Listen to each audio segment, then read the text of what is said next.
I hope this book as well addresses what we call the what-if scenarios. Far too often I hear people generate what we call fear scenarios. I put that in my original book on low arousal, published in 2019. It's the fear game, I call it. You generate scenarios that scare the living daylights out of you. So what if you're suspended from a cliff, 1,000 foot up, the rope's on fire, there's crocodiles below you?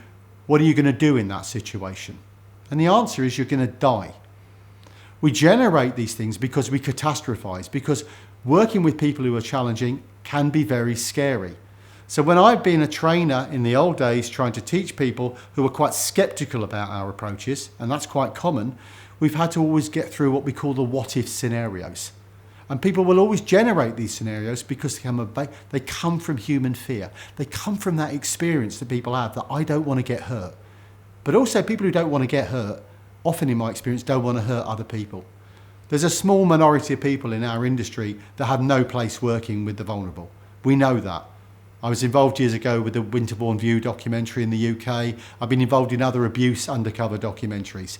These individuals, who are small in number, make the world an unsafe place for everyone. These individuals are often highly controlling who get into these jobs. They prefer restraint, but they are the minority. And this book is supposed to be about us thinking about how we can look at alternatives, even in the moment of crisis. I would rather someone break some furniture and me back away from them to engage with them physically. But that's a mindset.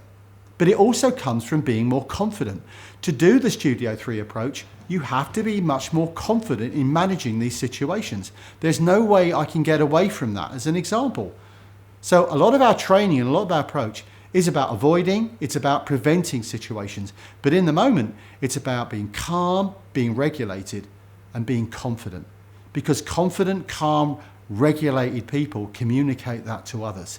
And if you communicate to someone that you're confident and calm in those situations, you'll get a reward back.